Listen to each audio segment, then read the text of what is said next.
I bought 1,500 acres of land that nobody wanted. No neighbors, no road, no drama.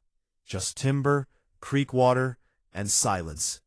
Then one morning, I drove out to the property and found a woman standing on my bridge. Clipboard, two guys behind her. The kind of posture that says, I own this conversation. She introduced herself as Diane Kellner, president of the Ashford Pines HOA, said the bridge belonged to the community, had a document ready for me to sign, permanent access rights, no compensation, no expiration, like it was already decided and I was just there to make it official. I read it, all of it. Then I handed it back. She looked at me like nobody had ever done that before. Here's the thing about Diane, about this entire HOA. They had been using that bridge for 20 years, but using something and owning something are two very different things, and I had the deed to prove it. My name is Marcus Hale, and I want to be clear about something before this story goes any further. I am not a developer. I'm not a flipper. I don't build subdivisions or put up storage units or turn farmland into parking lots. What I do is read deeds, plats, title chains, zoning histories, bankruptcy filings, county GIS records. I find land that's been overlooked, not because it lacks value, but because the people who could have bought it didn't do the paperwork. That's my whole business. That's always been my whole business. I grew up watching my family lose land the same way most people do. Not to bad luck, but to ignorance. A signature here, a handshake there, a deal that seemed fine until someone who actually read the document explained what it really said. By the time I was old enough to understand what had happened, it was already gone. That kind of loss doesn't leave you. It just quietly turns into obsession. So no, Marcus Hale does not have a corporate fund behind him. No partners, no investors, personal savings, one private loan, and a filing system that my wife calls a mental illness. This 1,500-acre parcel was the biggest single bet I had ever placed in my life. I found it on a state land auction listing. Unusually low because on paper, it looked landlocked. Wilderness preserve on 3 sides and HOA subdivision on the 4th. No obvious road in. Most buyers glanced at the map and moved on. I didn't move on. I spent 6 months in that listing before I bid a single dollar.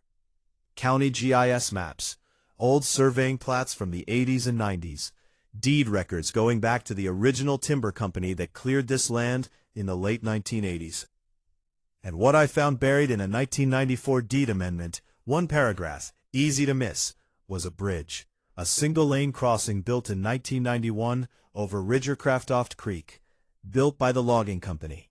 Deed to the parcel, not to the county, not to any easement holder, to the land itself. The HOA on the other side had been using that bridge as their primary exit for 20 years. They painted the guardrails, patched the deck boards, treated it like theirs. They just never checked if it was. I didn't buy this land to fight anybody, but I knew what I owned, and eventually so did they. The first time I walked this property as its legal owner, it was early November, 5:30 in the morning. The kind of cold that doesn't announce itself. It just settles into your jacket and stays there. I parked at the bridge and walked in on foot. No ATV, no crew. Just me and a flashlight and 1,500 acres of land that had been sitting untouched for over 2 decades.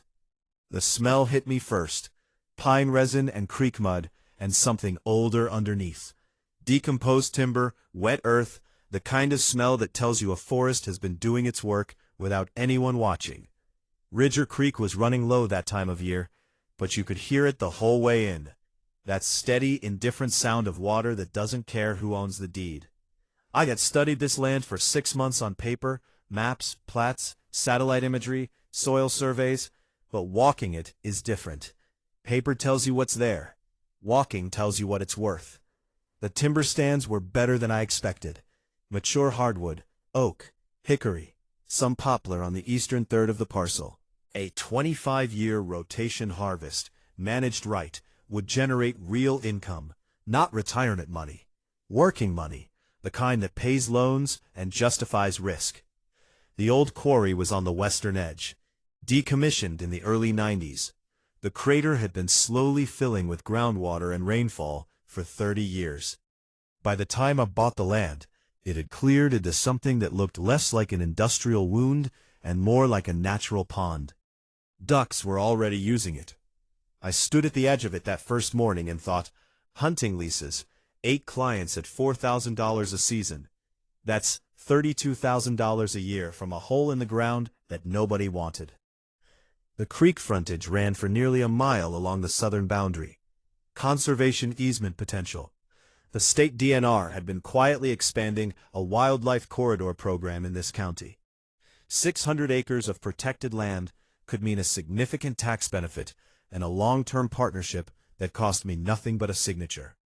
This land had been written off because it looked inaccessible. 3 sides bordered by wilderness preserve, the 4th by a subdivision. No county road, and the logging company that built this place went bankrupt in 1999. The parcel passed through a creditor bank, then a failed conservation trust, then the state land authority. For 23 years, it sat in administrative limbo while the timber grew and the quarry cleared and the creek kept running. I bought it for $612,000 at state auction. Nobody else bid, not a single competing offer, because nobody else read the 1994 deed amendment. I knew about the HOA before I ever set foot on the property. Ashford Pines, 200 homes built in the early 1990s on the eastern edge of what used to be the logging company's access corridor. Nice enough neighborhood, maintained lawns, matching mailboxes, the kind of place where the street signs are pressure washed twice a year. I had driven through it during my research phase just to get a feel for the adjacent community. I didn't think much of it. My land was outside their subdivision boundary, outside their jurisdiction, outside their world as far as I was concerned. Then I heard the name Diane Kellner. It came up first in county planning records. A series of formal objections filed against a proposed cellular tower near the wilderness preserve boundary. Detailed, aggressive, well-organized objections. Whoever wrote them knew how to navigate bureaucratic process. I made a note and moved on. Then I saw the name again in HOA meeting minutes I pulled as part of my title research. 9 consecutive years as board president. The minutes read like transcripts from a small municipal government. Paint color approvals, noise ordinance citations, a formal declaration that a resident's raised vegetable garden constituted a visible nuisance under Section 4.2 of the CCNRs. I remember reading that last one twice. A vegetable garden, a formal declaration. I started to understand what kind of person I was going to be neighbors with. Diane Kellner was in her late 50s. Pristine presentation, the kind of woman whose manicure never chips and whose casual wear looks like it was pressed that morning. In Ashford Pines, she was not just the HOA president, she was the final word on everything that happened within those boundaries. She had cultivated over 9 years, an authority that had stopped feeling like a volunteer position and started feeling like an appointment. The board beneath her was 2 neighbors, a retired accountant named Greg and a part-time real estate agent named Linda, who voted with Diane on everything and had, as far as I could tell from the minutes, never once pushed back on a single decision. The CCNRs governing Ashford Pines were old, written in 1992, amended twice in the mid-90s, largely untouched since. I had read them during my research, not because they applied to my land, which they didn't, but because I wanted to understand the legal landscape around my property. What I found was a document full of gaps, vague language, undefined terms, the kind of CCNRs that work fine as long as nobody ever challenges them. Nobody in Ashford Pines had ever challenged them. I wasn't planning to either. I just needed to know what I was working next to. For 20 years, the residents of Ashford Pines had driven across my bridge every single day without knowing it was mine.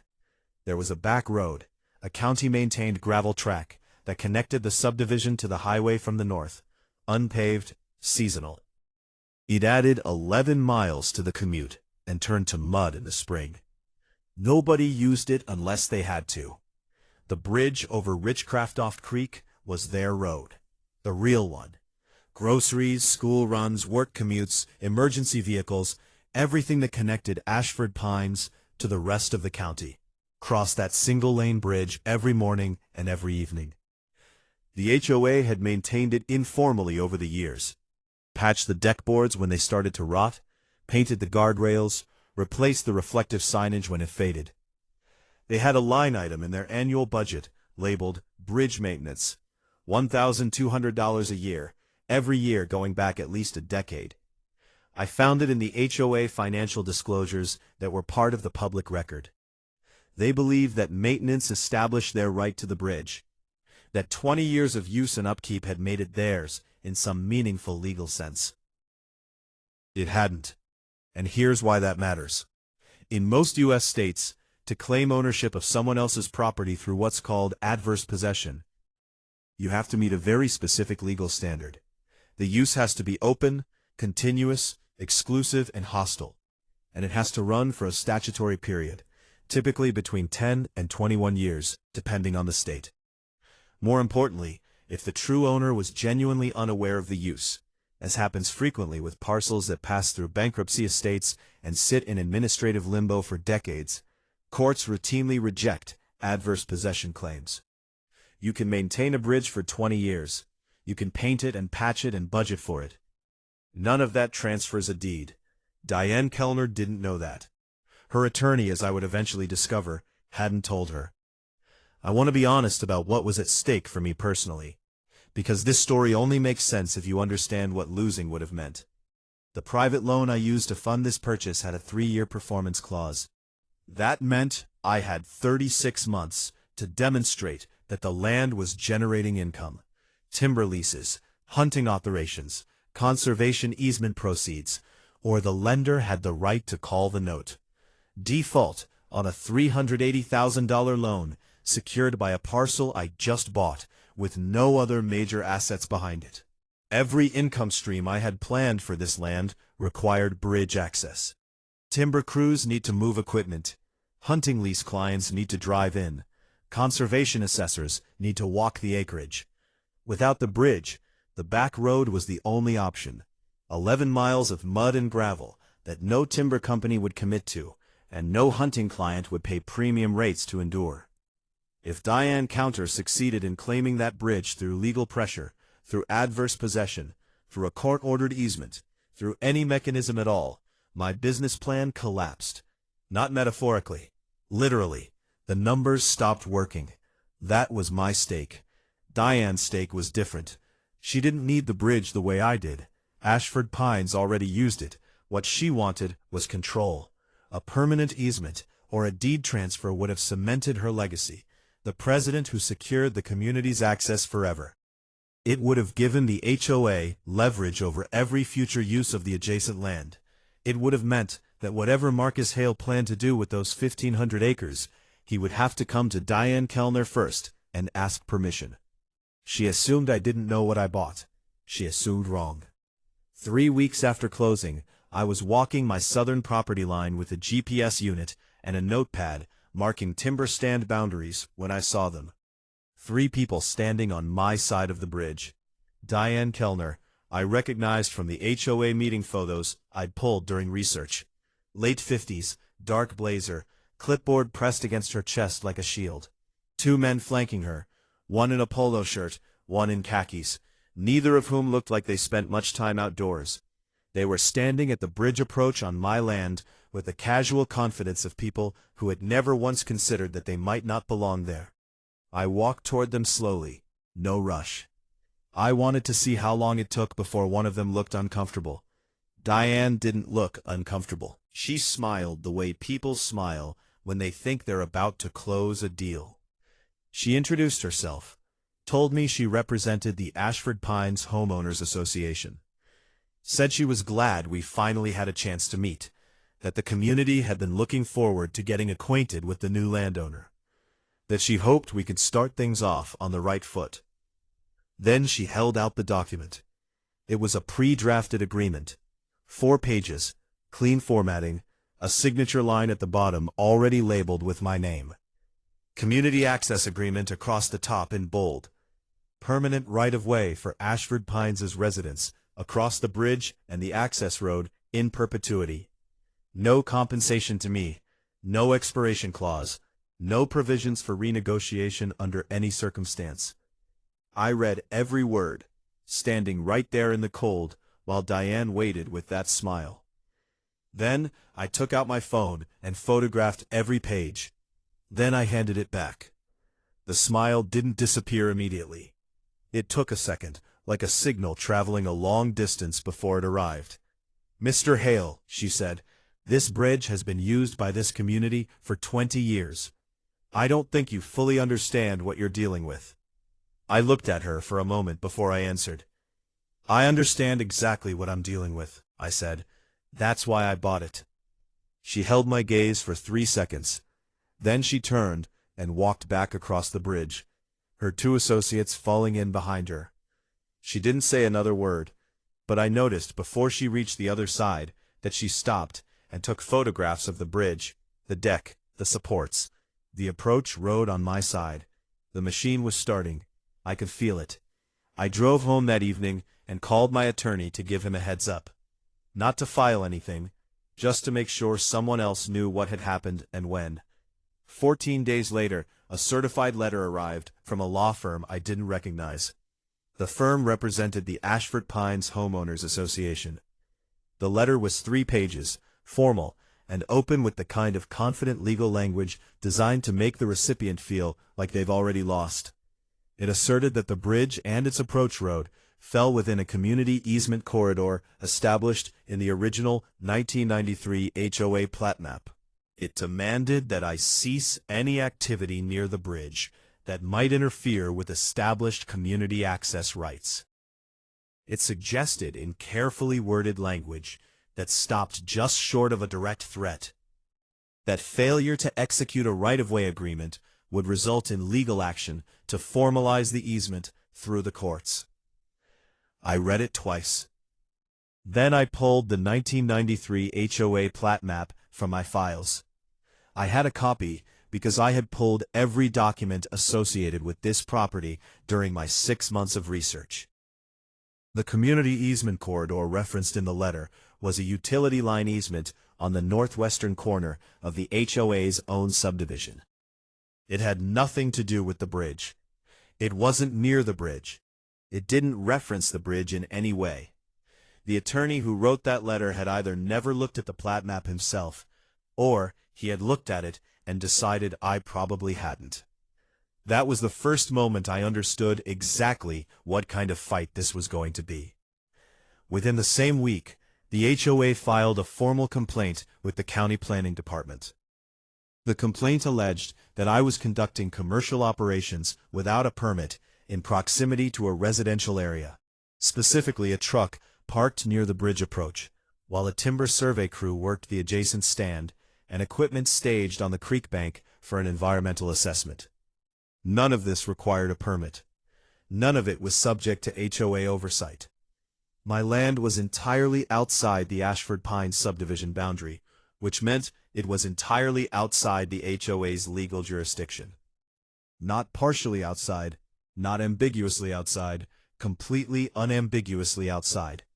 The county planning department opened an investigation anyway, because when a formal complaint comes in, they have to. An inspector came out, walked the site, reviewed my permits and survey authorizations, and closed the complaint 11 days later, with no findings. But here's what that complaint actually accomplished. Not legally, but practically. It put my property address into the county planning system as a flagged location. It created a paper trail that made my land look like a problem. And it gave Diane something to tell her community. "We've already filed with the county. The authorities are involved. We're handling this." She was building a narrative, and I was the villain in it. I want to be clear about something. I understand HOA jurisdiction law, and HOA's authority, its ability to fine, regulate, cite, or govern, extends only to properties within its recorded subdivision plat. I was not within that plat. I was not a member of Ashford Pines. I had never signed their CCNRs. They had exactly zero legal authority over my land, my operations, or my decisions.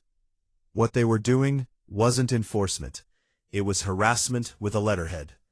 I started hearing from neighbors within about 2 weeks of the planning complaint. Some of the calls were sympathetic. A few Ashford Pines residents who had looked up the deed records themselves and felt uncomfortable with what Diane was doing in their name. Those calls were short, cautious, always ending with some version of, "I can't really get involved, but I wanted you to know." Most of the other contact was less friendly. I had people slow roll past my gate on the county road. I had someone leave a note on my truck windshield, parked legally on a public easement, that said, "Developers not welcome." I wasn't a developer. I had never been a developer. But Diane had told her community I was planning to build a commercial truck depot on the land. And in the absence of any other information, people believed her. There was a man named Walt, retired surveyor, lived on the eastern edge of Ashford Pines, in a house that backed up almost to my property line. He had introduced himself to me a few weeks after I bought the land, friendly, genuinely curious about what I was planning to do with the acreage. He knew the land, had actually walked parts of it years ago doing survey work for the county. We'd had 2 or 3 good conversations, then the conversation stopped. I found out later, much later, that Diane had approached Walt privately. He had a variance request pending with the HOA board for a backyard structure. Nothing significant, a small workshop, well within the setback requirements. Diane told him that the board's willingness to approve that variance would depend on how involved he chose to get with the situation next door. Walt backed away. I understood it. He had a pending request and a fixed income, and no appetite for a fight that wasn't his. I didn't hold it against him then. I still don't. That's the thing about this kind of campaign. It's not just legal pressure. It's social pressure. It's being made into a problem in a community you don't even belong to. Watching people you thought might be allies calculate their own risk and quietly step back. There's a particular loneliness to that. Not dramatic, just quiet and heavy and persistent. I drove to the property more than I needed to during those weeks.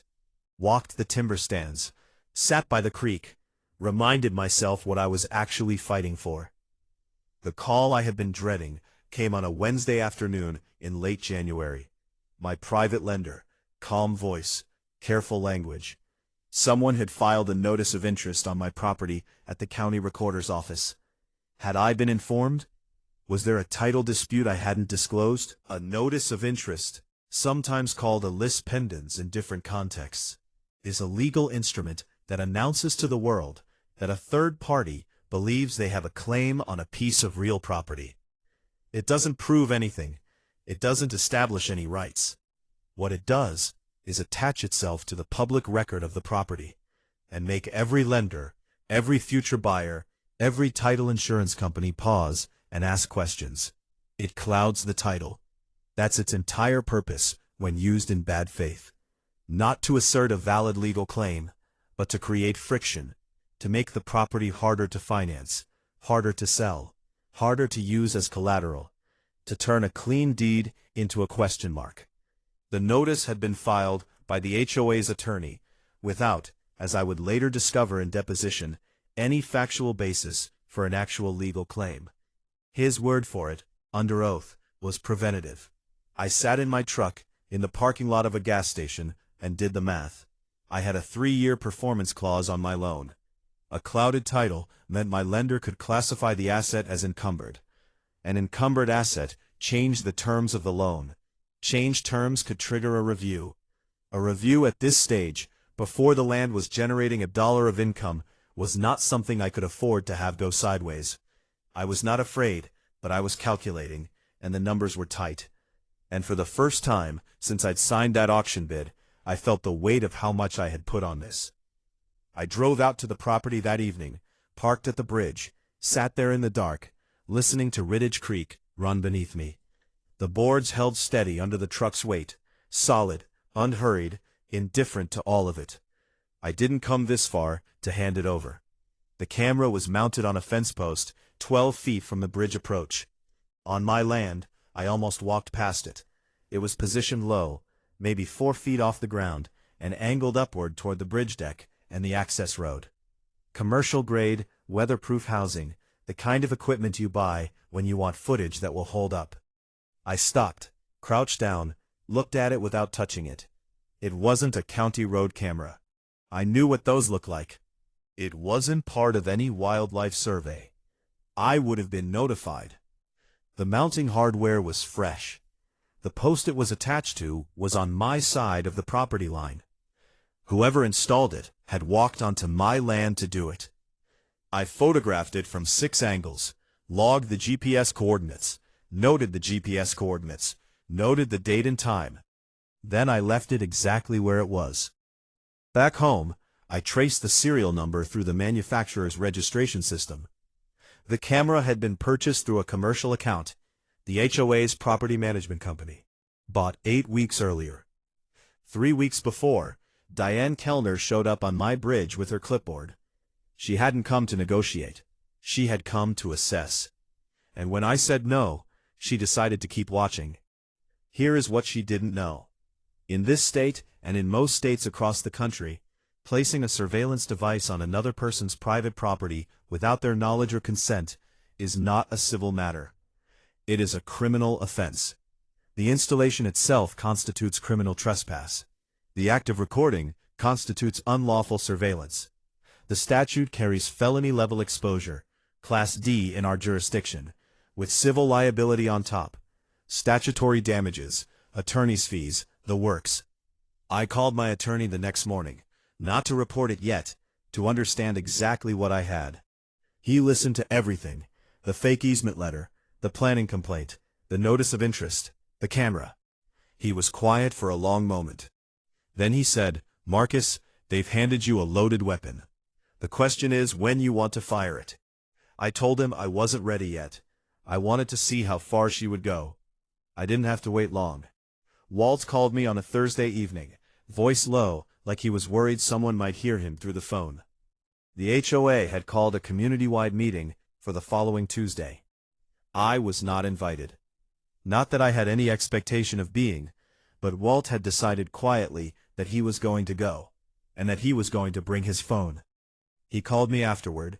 Diane had stood at the front of the Ashford Pines' community room for 45 minutes and delivered what Walt described as the most polished piece of misinformation he had ever witnessed in person. She had a presentation, printed handouts, a one-page legal analysis authored by the HOA attorney summarizing a doctrine she called community necessity.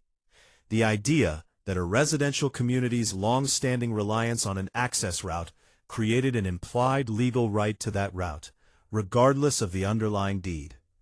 She proposed a special assessment, $800 per household, collected immediately to fund litigation against me to reclaim the bridge. Toward the back of the room, a woman named Patricia raised her hand, retired paralegal. She asked to see the actual deed documentation supporting the HOA's ownership claim. Diane said the documentation was being prepared. Patricia asked what that meant. Was there a deed or wasn't there? Diane said they were working with counsel to establish the full scope of the community's rights. Patricia sat down, but she didn't stop watching. The assessment passed. 34 votes yes, 12 no, $160,000 authorized in a single evening to fight a legal battle built on a foundation that didn't exist.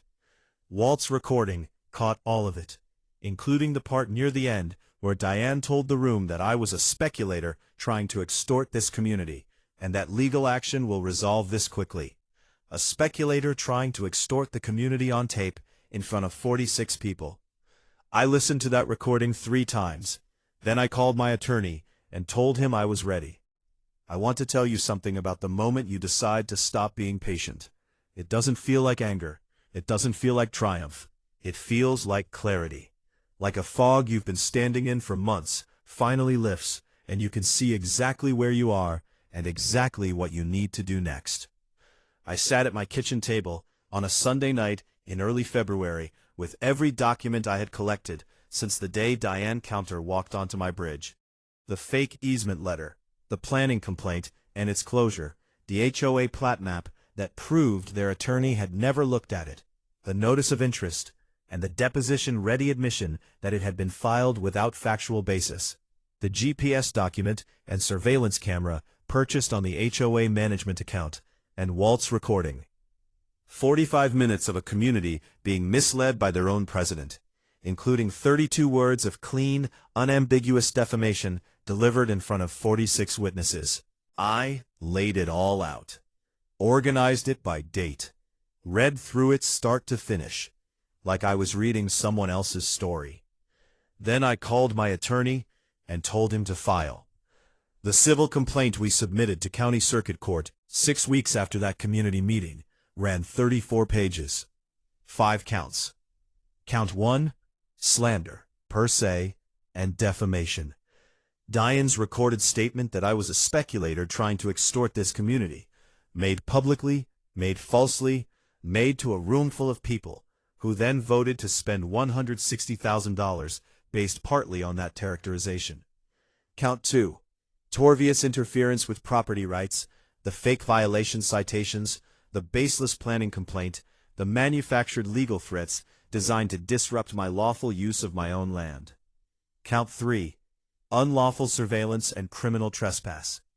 The camera on my property, purchased on the HOA's account, installed without my consent or knowledge. Count 4, abuse of process. The notice of interest filed by the HOA attorney against my title. His own deposition admission that it was filed preventatively, without a factual basis for an actual legal claim. Count 5, quiet title. A formal court action to establish permanently and on the public record that the bridge over Ridger Craftoft Creek was my property. Not implied, not argued, settled. The HOA attorney received service on a Thursday morning.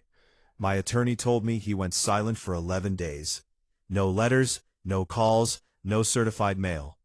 11 days of silence from a man who had been sending aggressive correspondence every 2 weeks for 4 months. I also filed a formal criminal complaint with the county sheriff's office regarding the surveillance camera. Under state statute, unlawful installation of a recording device on private property without consent is a Class D felony, not a misdemeanor, not a civil infraction, a felony. I submitted the photographs, the GPS coordinates, the serial number trace, and the purchase records linking the camera to the HOA management account. The sheriff's office opened an investigation the same week. There is a phase in civil litigation called discovery. It's the part where both sides have to produce their documents, emails, meeting minutes, financial records, communications with counsel, everything relevant to the case under oath, under penalty of perjury. Diane Keller had spent 4 months crafting a public narrative. Discovery is where narratives go to die. The HOA was required to produce every document related to the bridge, going back to the subdivision's founding. Deeds, maintenance records, board meeting minutes, all communications with their attorney, all internal emails touching the subject, every piece of paper that existed. What came back was either damning or absent. Neither was good for them. The HOA attorney, the man who had sent that confident 3-page letter asserting a community easement corridor, had never conducted a title search on the bridge before sending it. Not a cursory search, not a partial search, no search at all. He had drafted a legal demand asserting property rights his client did not have, based entirely on Diane Kellner's representation that the bridge was community property. He had taken her word for it and put his letterhead on it. That is not how property law works. That is not how any of this works. And in deposition under direct questioning from my attorney, he had no good answer for why it had happened. But the emails were worse. Internal HOA board emails produced under discovery showed that a board member, Greg, the retired accountant, had raised a concern in the very first week after I declined the right-of-way agreement. Greg had done his own digging. He had found the 1994 deed amendment. He had found the bridge transfer. He had written to Diane directly. I think we need to look at this more carefully before we proceed. The deed language is not what we assumed. Diane's response was 4 sentences. We have been using this bridge for 20 years. That establishes our rights regardless of what some old deed says.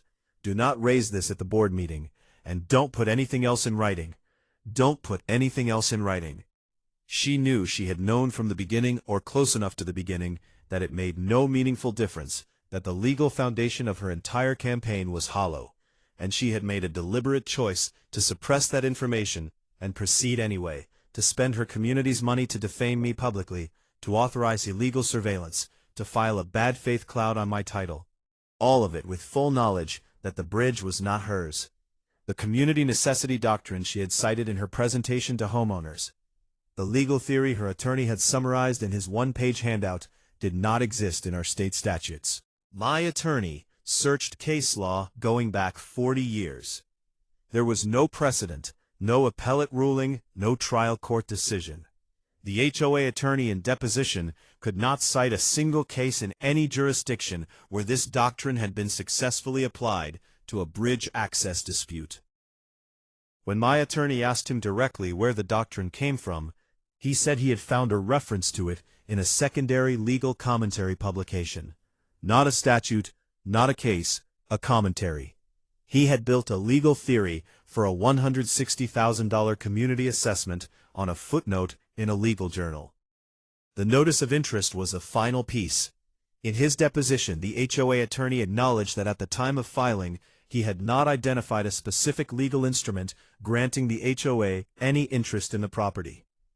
He acknowledged that the standard for filing a notice of interest requires a good faith belief in an actual legal claim. He acknowledged that he had filed it in his own words to preserve options while the matter was being researched. My attorney looked at him across the table for a long moment. So, you filed a document asserting a legal interest in my client's property before you had researched whether that interest existed. A pause. That is an accurate characterization. Yes, that admission was worth more than the sanctions we eventually collected. That was the moment the HOA's entire legal strategy collapsed in a single sentence. On a Tuesday morning in late March, 2 county sheriff's deputies drove to Diane Kilner's house not to serve a civil summons, but to conduct a criminal investigation interview. They had the photographs, the GPS coordinates, the serial number trace, the purchase records from the HOA management company's commercial account. They had everything I had given them organized and documented, and they had questions that required answers under the threat of criminal liability. The HOA management company's office received a visit the same morning. Purchasing records for the camera were subpoenaed. Employee interviews were scheduled. I wasn't there for any of it. I heard about it the same way most of the Ashford Pines community heard about it, through the neighborhood. In a subdivision of 200 homes, 2 sheriff's vehicles parked in front of the HOA president's house on a Tuesday morning is not something that goes unnoticed. By noon, every neighbor within 3 blocks knew. By evening, it was the only thing anyone in Ashford Pines was talking about. The HOA president was under criminal investigation for surveilling a neighbor's private property with equipment purchased on the HOA's account. Walt called me that afternoon. I was out on the property. Timber crew was on site doing the formal harvest assessment, first real step toward the sawmill lease. I had my boots in creek mud and a clipboard in my hand when the phone rang. "Marcus," he said, "Diane's car hasn't moved in 2 days." I thanked him and went back to work. That's the thing people sometimes don't understand about this kind of fight. The moments of vindication don't feel the way you expect them to. There's no surge or satisfaction, no release. You've been carrying the weight of it for so long that when pieces start falling away, you mostly just feel the absence of pressure, a slight lighting, and then you go back to what you came here to do in the first place. I had 1,500 acres of work waiting for me. I went back to it. The quiet title hearing was scheduled for a Thursday in April. Circuit Court, 2nd floor, Courtroom C. I had been in courtrooms before. Closings, a contract dispute years ago, a zoning appeal on a different parcel. But I had never sat at a plaintiff's table knowing that the outcome of the next 2 hours would determine whether the last 3 years of my professional life made sense or didn't. My attorney had submitted a 40-page brief. The HOA attorney had submitted 22 pages. The judge had read both. This was a summary judgment hearing, which meant no jury, just a circuit court judge, both counsels, and whatever remained of the HOA's legal argument after 4 months of discovery had finished with it. Diane was in the gallery. Dark blazer, the same posture I remembered from the bridge, upright, composed, the physical language of someone who expects to be in charge of whatever room they're in. 2 board members sat beside her. Greg, the accountant who had tried to warn her, was not there. The HOA attorney looked like a man who had spent the previous week not sleeping well. My attorney presented the chain of title first, clean, linear, documented at every step. The 1991 logging company deed establishing the bridge as pertinent to the parcel. The 1994 amendment noting the transfer of bridge ownership following the county's decommissioning of road maintenance responsibility. The 1999 bankruptcy filing and the transfer of the parcel and all its deed heir-tenancies, including the bridge, to the creditor bank. The banks transferred to the failed Conservation Trust. The trust's reversion to the State Land Authority. The State Land Authority's auction in which Marcus Hales submitted the only bid. 41 years of unbroken chain, every link documented, every transfer recorded at the county recorder's office. The HOA attorney argued equitable rights. He argued that 200 families had relied in good faith on this bridge for 20 years, that the community had invested in its maintenance, that requiring residents to use an 11-mile unpaved back road would constitute a severe hardship, that the court should recognize an implied easement based on necessity and long-standing use. He argued it well, actually, better than I expected, given what discovery had done to his foundation. He was working with what he had. The judge listened to all of it without interrupting. Then she took off her glasses and set them on the bench and looked at the HOA attorney. "Counselor, I want to ask you a direct question. Is there any written instrument, a deed, a recorded easement, a recorded plat notation, anything in the public record that grants your client a legal interest in this bridge?" The HOA attorney paused just for a moment, but the pause was its own answer. "Not in recorded form, Your Honor. Our argument rests on implied easement by necessity and the equitable doctrine of—" "I understand your argument," the judge said. "I'm asking about recorded instruments. Is there one?" She nodded once, put her glasses back on. "Then we're going to talk about what the recorded instruments actually say." She ruled from the bench, didn't take it under advisement, didn't schedule a follow-up hearing, ruled right there in courtroom C on a Thursday afternoon in April, while Diane Kellner sat completely still in the gallery. The bridge was my property. The quiet title motion was granted. The chain of title I had presented was accepted as complete and controlling. The notice of interest filed by the HOA attorney was ordered vacated and expunged from the public record immediately, and the HOA was sanctioned $4,200 for filing a document asserting a legal interest in property without a good faith factual basis for that claim. The HOA attorney said, "Thank you, Your Honor," in the tone of a man who wanted to be anywhere else on earth. I sat at the plaintiff's table and kept my face neutral. My attorney put his pen down and closed his folder. Behind us, I heard one of the board members exhale. Diane didn't make a sound. Court rulings in civil cases become public record the moment they're entered.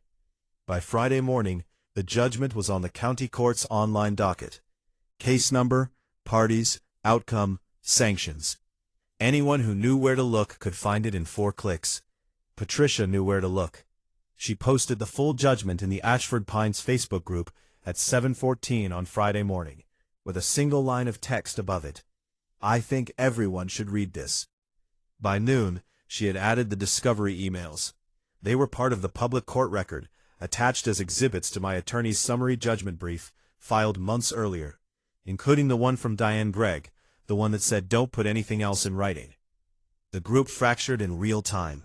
The homeowners who had voted yes on the $800 special assessment, people who had written checks, people who had trusted their president when she said this was a sure thing, people who had been told the legal foundation was solid, were reading for the first time an email proving that Diane had known that foundation didn't exist before she ever called that meeting.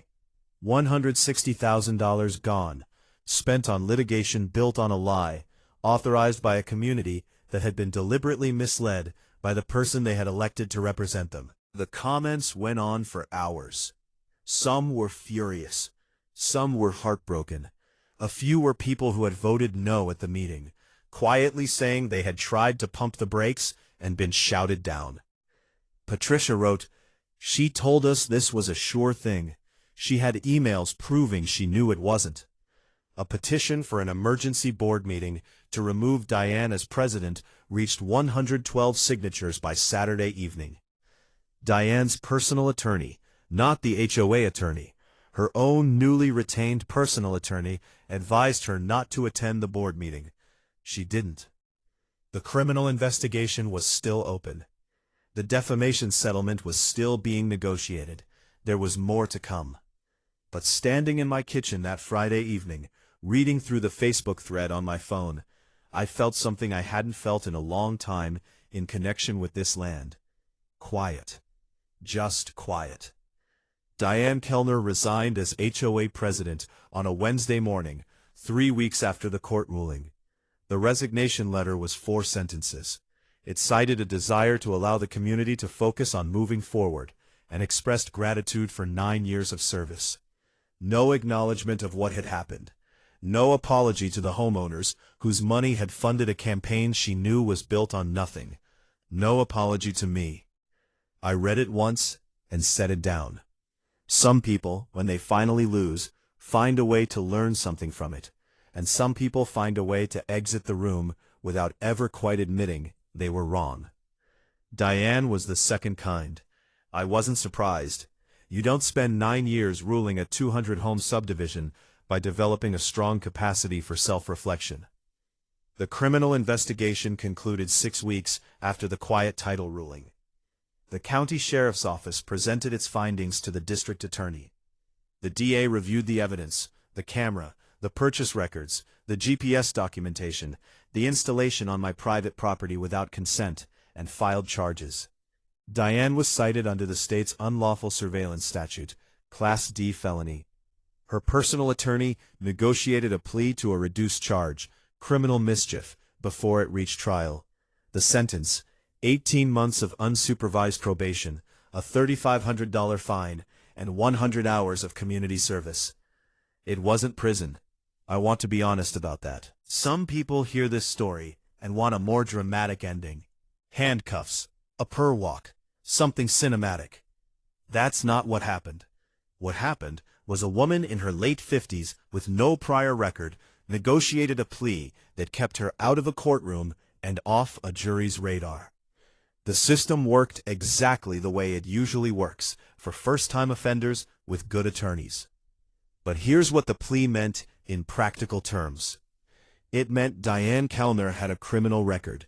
It meant that anyone who ever Googled her name in connection with a future HOA board position, a real estate transaction, a professional reference, would find it. It meant the thing she had done, surveilling a neighbor's private property to gain leverage in a dispute she knew she couldn't win legally, was now permanently publicly documented as a crime. The civil defamation case settled out of court 8 weeks after the criminal plea. The terms were confidential. What I can tell you is that my attorney used the word meaningful when he called to tell me it was done, and my attorney is not a man who uses that word casually. The HOA's insurance carrier paid the majority of the settlement. Then they canceled the HOA's policy. The new board, Patricia as interim president, 2 newly elected members who had both voted no on the special assessment, immediately voted to dissolve the contract with the HOA management company, the same company whose commercial account had been used to purchase the surveillance camera. They commissioned an independent audit of the last 4 years of HOA finances. The audit found irregularities, not small ones. I won't go into detail because those proceedings are still ongoing, and they're not my story to tell. But I will say that the $160,000 spent on bridge litigation turned out to be only one of several things the new board wished they had looked at sooner. The $160,000 itself was not recovered. The homeowners who had paid the special assessment did not get their money back. That was perhaps the hardest consequence. Not for Diane, who had already moved on to her next chapter, but for the people who had trusted her. The families who had written $800 checks because their president told them it was necessary. They paid for a lie and had nothing to show for it. That's the real cost of following a leader who substitutes confidence for competence. About a month after the quiet title ruling, I called Patricia and asked if she and the new board had time to meet. We sat at a folding table in the Ashford Pines community room, the same room where Diane had stood 4 months earlier and told 200 families I was extorting them. Patricia brought coffee. The 2 new board members brought legal pads. Nobody brought a pre-drafted agreement with my name already on the signature line. I want to be honest about what I could have done at that point. I held the deed to the only practical bridge connecting Ashford Pines to the county highway. I had just won every legal action filed in connection with that bridge. I had a defamation settlement in my pocket and a criminal plea on record. The leverage I held in that room was about as complete as leverage gets in a property dispute. I could have installed the gate. I could have charged a toll. I could have offered a right-of-way agreement at a price that reflected 4 months of legal fees and personal aggravation and a clouded title and a threatened loan and a surveillance camera pointed at my land. I didn't do any of that. What I offered was a recorded easement, permanent residential access rights for Ashford Pines' homeowners, across the bridge and the approach road, in exchange for a one-time payment of $18,500. That payment would fund a professional structural assessment of the bridge, because it was 30 years old and nobody had ever formally evaluated its load capacity, and seed a 10-year maintenance reserve account held in the HOA's name. I would hold the deed, they would fund the upkeep. Both parties would sign, both parties would record, a real agreement between 2 parties who both understood exactly what they were signing. Patricia looked at the number for a moment. Then she looked at me. "I want you to know," she said, "that most of us never wanted this fight." I believed her. I had believed it for a while. "I know," I said, "that's why you're getting a real agreement instead of a gate." The board voted to approve it unanimously that afternoon. The easement was drafted, reviewed by both sides' attorneys, and recorded at the county recorder's office within 3 weeks. Clean, legal, permanent. The way you could have been from the very first morning if someone had simply knocked on my door and asked. By early summer, the land was working. The timber crews had been completed by February. 340 acres of marketable hardwood identified. A sustainable 25-year rotation plan developed with a forestry consultant. I signed a harvest lease with a regional sawmill co-op in March. First cuts scheduled for the following fall. The income projections were conservative, real, and exactly what my loan performance clause needed to see. The hunting leases filled faster than I expected. 8 clients in the first season, whitetail mostly, with a few turkey hunters who had heard about the creek bottom through the kind of word of mouth that moves quietly through hunting communities. The old quarry pond was producing mallards, wood ducks, a pair of Canada geese that showed up in October and apparently decided to stay. 2 of my first-year clients asked about waterfowl blinds for the following season before the first season was even over. The conservation easement came through in June. 600 acres of the western portion of the parcel enrolled in the state's Wildlife Corridor Program, Permanent Protection, DNR Partnership, a trail easement that connected my land to the adjacent wilderness preserve, extended an existing public hiking route by nearly 4 miles. The tax benefit was significant. The paperwork was extensive. It was worth every page. My private lender called in July. He had been watching the parcel come together, the lease agreements, the easement recording, the DNR partnership documentation. I had copied him on as a courtesy. He offered a refinance at a rate a full point below my original terms, and extended the performance clause by 18 months, which at that point I no longer needed. I refinanced anyway. Good terms are good terms. On a morning in late August, I drove out to the property before dawn, parked at the bridge, sat there with the windows down, while the sky went from black to gray to the particular pale gold that comes just before the sun clears the tree line. Rich Creek was running higher than it had been in November. The first time I'd stood on this bridge as its owner. The boards were solid underfoot when I got out and walked to the center railing. The structural assessment, completed 2 months earlier, funded by the HOA's easement payment, had rated the bridge at a 40,000-pound load capacity, better than either of us had expected. It was built to last. I stood there and listened to the water and looked at 1,500 acres of quietly working land, and thought about what it had taken to get here. Not the legal strategy, not the documents or the depositions or the courtroom, Just the raw fact of having stood in this exact spot, on a bridge I had bought, because I had read one paragraph that everyone else had missed, and refused to move.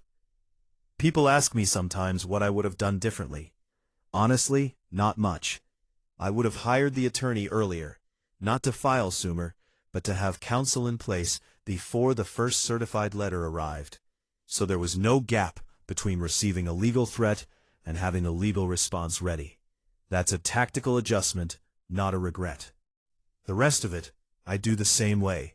The 6 months of research before the bid, the decision to photograph the right-of-way agreement instead of signing it, the patience to let Diane's campaign build its own evidence before I responded, the choice to file everything at once rather than piecemeal, the decision at the end of it to offer a fair easement instead of a gate. It cost me $34,000 in legal fees, 4 months of the specific kind of stress that lives in your chest and wakes you up at 3 in the morning doing math. One friendship, Walt, that went cold for almost 6 months before he showed up at my property one Saturday morning with a surveying question and a thermos of coffee, and we both pretended the distance hadn't happened. Walt testified in the defamation case for the record, submitted a written statement about the variance threat Diane had used to pressure him into backing away. It wasn't required. I hadn't asked him for it. He did it because he felt it was right. That meant more to me than most of what happened in that courtroom. What this experience built beyond the land, beyond the lien, beyond the legal victory, was a clarity I didn't have before about what it means to know what you own. Not just the deed, the history of it, the value of it, the legal architecture surrounding it. Most people buy property the way they buy appliances. They check the basics. They sign what's put in front of them. They assume the rest will sort itself out. The rest does not always sort itself out. Diane Keller didn't create this dispute out of malice. Exactly. She created it out of assumption. The assumption that 20 years of use was the same as 20 years of ownership. The assumption that an outsider with a deed would eventually yield to an organized community with a lawyer. The assumption that confidence was a substitute for documentation. It isn't. It never is. Know what you own. Read the paragraph everyone else skipped. And when someone shows up on your property with a clipboard and a pre-signed agreement and tells you that you don't understand what you're dealing with, read it, photograph it, hand it back, then go home and call your attorney. If you've ever had an HOA, a neighbor, or an institution try to take something from you, something you researched, something you earned, something that was legally and rightfully yours, drop your story in the comments. I read every single one. And if this one hit close to home, share it with someone who needs to hear it. Like, subscribe, and I'll see you in the next one.